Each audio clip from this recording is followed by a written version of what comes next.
मित्रों, जैसा कि आप सभी ने देखा होगा कि हिंदू धर्म में जब भी किसी की मृत्यु हो जाती है तब उसके मृत शरीर का अंतिम संस्कार किया जाता है और फिर मृत आत्मा की मुक्ति के लिए मृतक के परिवार के द्वारा उसकी तेरहवीं मनाई जाती है। परंतु क्या कभी आपने ये सोचा है कि आखिर तेरहवीं को मनाया क्यों जाता है और तेरहवीं को मनाने से प्रेत आत्मा को क्या फल मिलता है?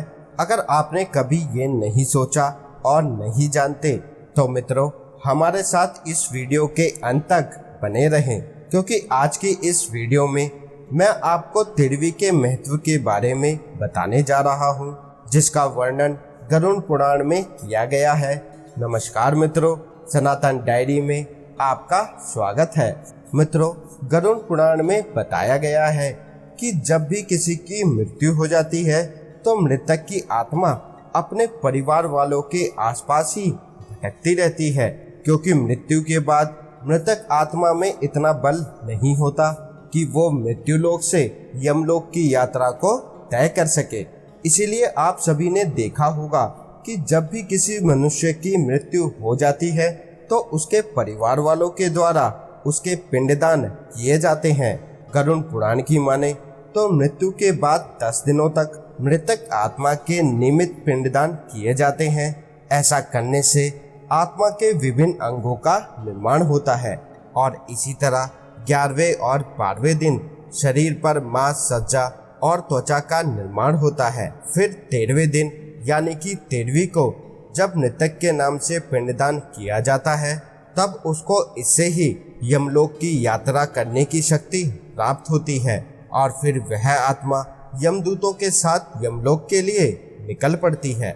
गरुड़ पुराण की माने तो मृतक को यमलोक जाने में 1 साल अर्थात 12 महीने का समय लगता है। मित्रों, ये भी माना जाता है कि मृतक के लिए किया गया इन 13 दिनों में पिंडदान ही 1 वर्ष तक आत्मा को भोजन के रूप में काम आता है।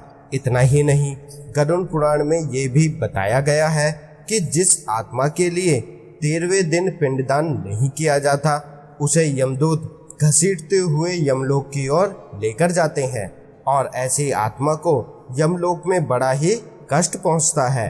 भूखी आत्मा को जब यमदूतों के द्वारा घसीटा जाता है तो उसके कई अंग छिल जाते हैं और अगर इस बीच में भी परिवार वालों के द्वारा पिंडदान नहीं किया जाता तो मित्रों, पूरे रास्ते भर उसको इसी तरह के कष्टों को सहना पड़ता है।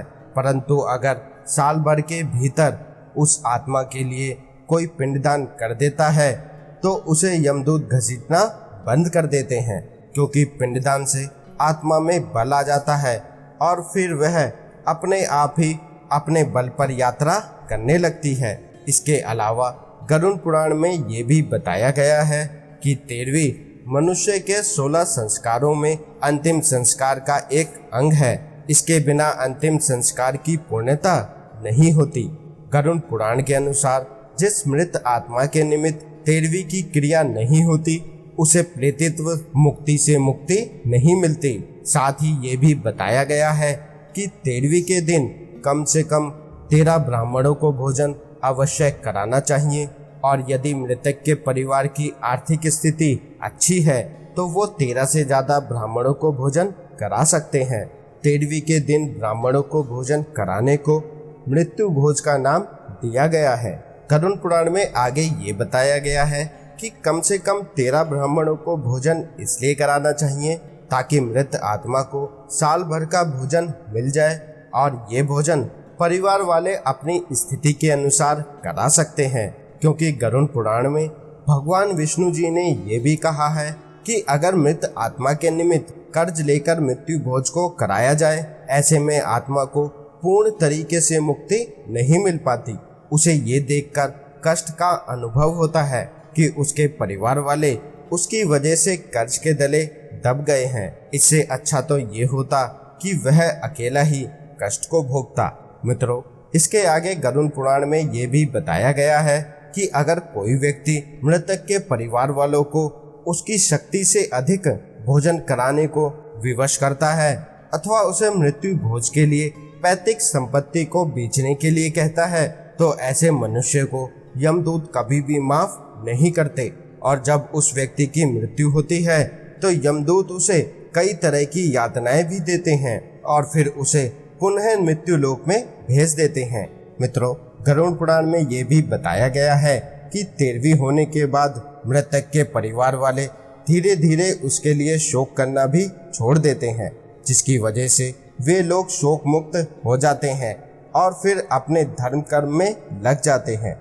जब यमदूत के साथ मृतक यमलोक का सफर कर रहा होता है तो वह मन ही मन भगवान से उनके अच्छे के लिए प्रार्थना करता है और बार बार पीछे लौटने की कोशिश करता है, मगर वह लौट नहीं पाता। मगर जैसे जैसे समय आगे बढ़ता है, मृत आत्मा भी अपने परिवार वालों के मोह से मुक्त होने लगती है।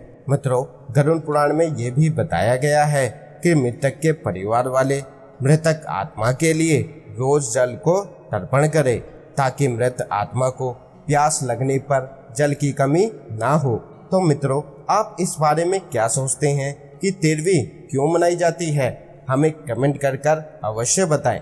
और अगर आपको आज की हमारी ये वीडियो अच्छी लगी हो तो इसे लाइक और शेयर करना ना भूलें। अब हमें दीजिए इजाज़त। आपका बहुत बहुत शुक्रिया।